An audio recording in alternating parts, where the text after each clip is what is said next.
Baik, Assalamualaikum warahmatullahi wabarakatuh. Salam, Om Swastiastu, Namo Buddhaya, salam kebajikan, salam sejahtera bagi kita semua. Rahayu, rahayu, rahayu. Baik, sebelumnya perkenalkan, nama saya Ahmad Muzaki Al-Fatir dengan NIM belakang 175 dari Fakultas Hukum Untak Surabaya. Nah, di sini saya akan membahas tentang sistem bebek lumpuh atau lemdak. Nah, apa sih itu sistem bebek lumpuh sendiri?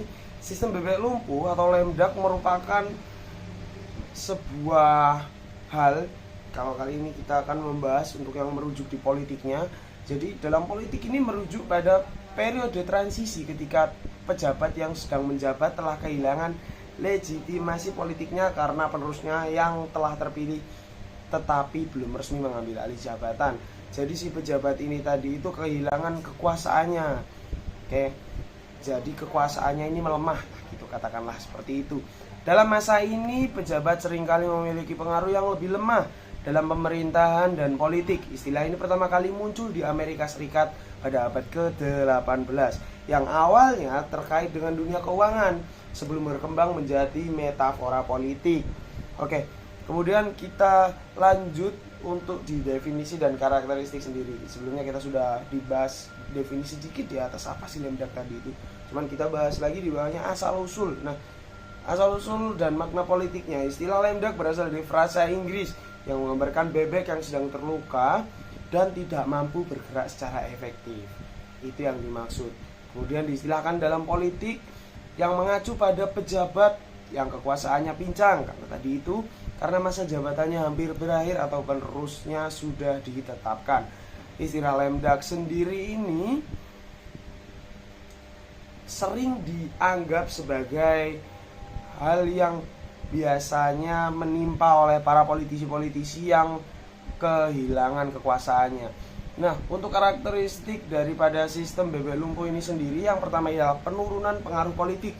Pejabat yang memasuki fase lemdak seringkali kehilangan pengaruh terhadap kebijakan dan keputusan politik karena para pemangku kepentingan telah lebih fokus pada pemimpin yang akan datang. Kemudian yang kedua ada keterbatasan dalam pengambilan keputusan. Dalam banyak kasus, pejabat yang terkena dalam kondisi lemdak atau bebek lumpuh ini tidak dapat membuat kebijakan besar atau strategis dikarenakan mereka yang tidak lagi memiliki dukungan politik yang kuat. Karena itu tadi sudah diturunkan, sudah ada pewarisnya yang pasti, cuman posisinya memang masih belum resmi. Sehingga yang menjabat sebelumnya itu tadi memiliki pengaruh yang melemah gitu. Pengaruhnya dia melemah. Kemudian ada yang ketiga, potensi penyalahgunaan kekuasaan. Beberapa pejabat yang memasuki fase ini mungkin menggunakan sisa masa jabatannya mereka untuk mengeluarkan kebijakan yang menguntungkan kelompok tertentu. Pertama, menguntungkan kelompok tertentu dalam penyalahgunaan kekuasaan. Kemudian, atau bahkan diri mereka sendiri, menguntungkan diri mereka sendiri seperti pemberian gerasi atau keputusan kontroversial lainnya. Seperti itu. Halo, sebelumnya perkenalkan nama saya Iver Kesania, saya dari Prodi Hukum. Di sini saya akan menjelaskan tentang ciri-ciri utama dari sistem bebek lumpuh, yaitu yang pertama itu ada penurunan legitimasi, yaitu pejabat kehilangan dukungan politik dari partai, koalisi atau publik, dan keterbatasan dalam mengambil tindakan. Dan yang kedua itu ada kebijakan tergesa-gesa. Pada kebijakan yang dibuat atau disahkan dengan terburu-buru dan tanpa pertimbangan matang, terutama selama periode transisi pemerintahan, keputusan kontroversial sering diambil untuk mempertahankan warisan politik. Dan yang ketiga itu ada transisi kekuasaan, yaitu kelompok pemenang pemilu mulai mempengaruhi kebijakan meski belum resmi menjabat. Perkenalkan, nama saya Nadia Tesalonika Ardani dengan NIM 13124000155. Dinamika kekuasaan dalam sistem bebek lumpuh. Siapa yang berkuasa? Secara formal, kekuasaan tetap berada di tangan pejabat yang masih menjabat hingga masa jabatannya berakhir. Namun, secara de facto, otoritas mereka melemah karena hilangnya akuntabilitas dan intervensi kelompok transisi. Lalu bagaimana peran eksekutif, legislatif, dan yudisial? Peran eksekutif masih memiliki kekuasaan formal, tetapi sering menghadapi tantangan dalam mendapatkan dukungan politik. Lalu peran legislatif dapat membatasi atau mempercepat kebijakan tertentu sebelum pemerintah baru mengambil alih.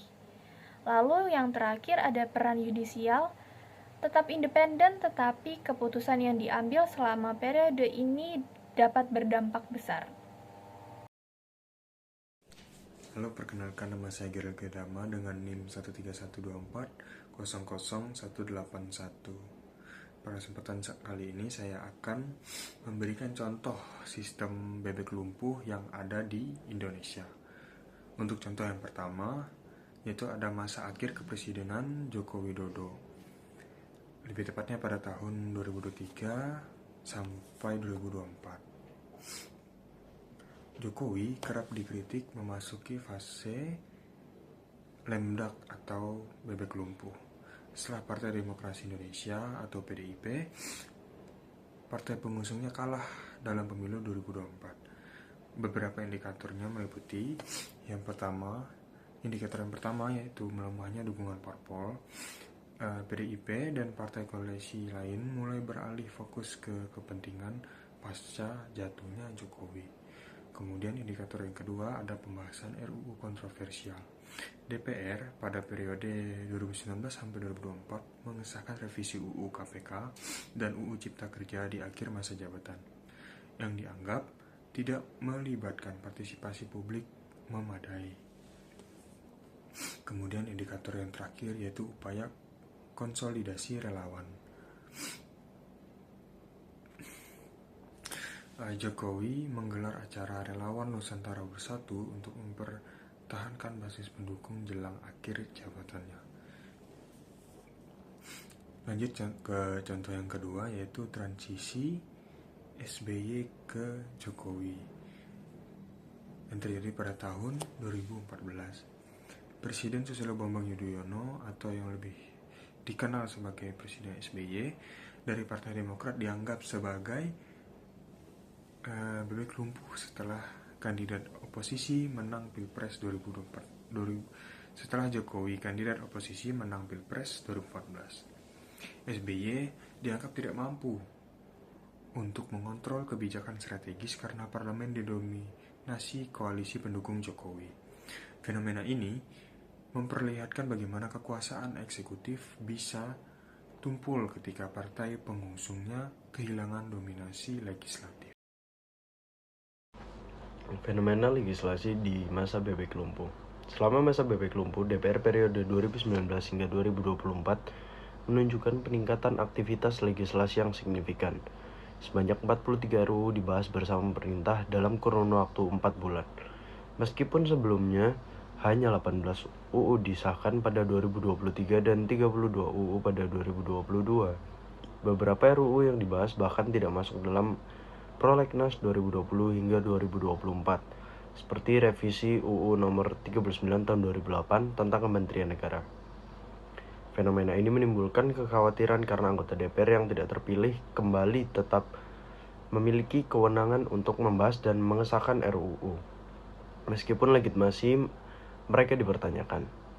Hal ini berpotensi dimanfaatkan untuk mengesahkan regulasi yang kontroversial atau tidak aspiratif.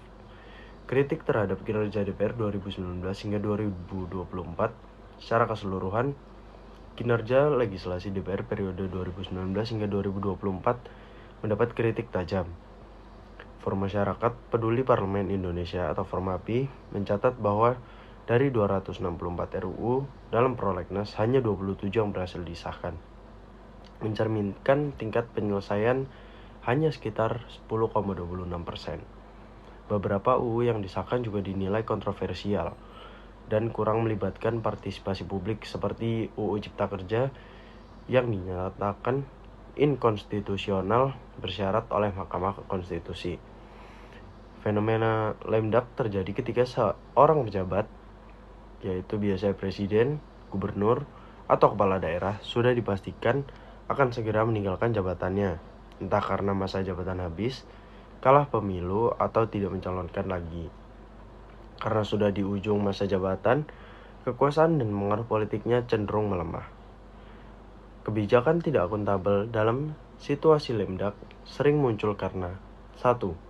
Minimnya pertanggungjawaban, dan kedua, pengambilan keputusan sepihak, 3. Penyalahgunaan kekuasaan, dan yang keempat adalah kurangnya efektivitas pengawasan. Krisis kepemimpinan dalam fenomena lemdak terjadi karena posisi pemimpin yang sudah melemah, baik secara formal maupun informal. Penjelasan seperti ini: 1. Hilangnya legitimasi politik. Saat pemimpin sudah dipastikan akan diganti, banyak pihak, baik bawahan, partai politik, maupun masyarakat mulai menganggapnya tidak relevan lagi. Mereka tidak lagi merasa perlu mengikuti arahan pemimpin tersebut dengan serius. Kedua, melemahnya otoritas. Karena masa jabatan hampir habis, kekuasaan pemimpin menjadi simbolis saja. Banyak keputusan penting ditunda atau diabaikan karena semua orang menunggu pemimpin yang baru. 3. Birokrasi jadi mandek. Banyak pejabat atau birokrat ragu bertindak, takut salah langkah atau lebih memilih untuk menunggu kebijakan pemimpin baru. Ini memperlambat pemerintahan dan pelayanan publik. Yang keempat, munculnya perebutan pengaruh. Saat pemimpin lemdak, elit politik dan pejabat mulai sibuk mempersiapkan diri untuk pemerintahan berikutnya, membangun koalisi baru, mencari jabatan, atau bahkan menjaga lawan. Ini membuat suasana politik tidak stabil. Dan yang kelima dan terakhir, krisis kepercayaan publik. Rakyat bisa kehilangan kepercayaan pada pemerintah yang dianggap sudah lewat masa pemakaiannya, sehingga muncul ketidakpuasan sosial, protes, atau ketidakpedulian politik. Warahmatullahi wabarakatuh. Perkenalkan, nama saya Muhammad Rahman Farisi dengan akhiran NIM 151 dari kelas D 2024, Hukum Tata Negara kelas D 2024. Di sini saya akan melanjutkan materi yang telah dibacakan oleh teman saya, yaitu pada bagian E, dampak dan risiko sistem bebek lumpuh pada bagian 3. Nomor 3, dampak dan risiko sistem bebek lumpuh. Nomor 3, peluang intervensi asing. Lemahnya kontrol politik memungkinkan aktor asing mempengaruhi kebijakan. Jadi maksudnya di sini ketika kontrol politiknya lemah, persentasenya sangat besar untuk memungkinkan aktor-aktor asing mempengaruhi kebijakan atau orang-orang asing untuk mempengaruhi kebijakan. Terus selanjutnya bagian F, saran untuk mengatasi dampak bebek lumpuh. Nomor 1, ada memperpendek masa transisi untuk mengurangi risiko penguasaan. Nah, mempercepat proses transisi kepemimpinan dapat mengurangi periode di mana pejabat yang sedang menjabat kehilangan legitimasi dan efektivitasnya, sehingga menghindari kekosongan kekuasaan yang berpotensi menimbulkan ketidakstabilan politik dan administrasi. Pendekatan ini juga membantu menjaga kontinuitas pemerintahan dan pelayanan publik tanpa gangguan yang signifikan. Kedua, membatasi kewenangan legislasi di akhir masa jabatan. Nah, pembatasan kewenangan legislasi bagi jabatan yang memasuki masa akhir jabatan penting untuk mencegah penyalahgunaan kekuasaan dan pengambilan keputusan yang tidak bertanggung jawab yang dapat merugikan kepentingan publik. Nah, hal ini juga menjaga integritas proses legislasi dan menghindari kebijakan yang bersifat populis atau transaksional yang hanya menguntungkan kelompok-kelompok tertentu. Selanjutnya, menguatkan sistem check and balances melalui pengawasan lembaga yudikatif dan masyarakat sipil. Nah, penguatan mekanisme check and balances ini sangat krusial untuk memastikan bahwa pejabat yang sedang dalam masa transisi tetap diawasi secara ketat oleh lembaga yudikatif yang independen dan aktifnya peran masyarakat sipil dalam pengawasan. Nah, lembaga yudikatif harus memiliki kewenangan dan kapasitas untuk mengontrol penyalahgunaan kekuasaan sementara masyarakat sipil berperan sebagai pengawas sosial yang memberikan tekanan moral dan politik agar pejabat transisi bertindak sesuai aturan dan kepentingan rakyat. Nah, selain itu juga transparansi dan akuntabilitas harus ditingkatkan dengan melibatkan media dan teknologi informasi untuk mempublikasikan setiap kebijakan dan tindakan pejabat selama masa transisi, sehingga mengurangi ruang bagi praktik korupsi dan penyalahgunaan wewenang. Nah, pengembangan saran ini bertujuan untuk menjaga stabilitas politik dan tata kelola pemerintahan yang baik selama masa transisi kepemimpinan, sehingga dampak negatif dan fenomena bebek lumpuh dapat diminimalisasi secara efektif. Nah, sistem bebek lumpuh ini juga adalah fenomena universal dalam politik demokrasi, tapi risikonya lebih besar di Indonesia karena masa transisi yang panjang dan lemahnya mekanisme pengawasan, pembatasan kewenangan pejabat akhir masa jabatan, dan penguatan partisipasi publik ini menjadi kunci untuk mencegah penyalahgunaan wewenang di masa kritis ini. Baik, terakhir kesimpulannya seperti itu. Wabillahi taufiq wal hidayah. Wassalamualaikum warahmatullahi wabarakatuh.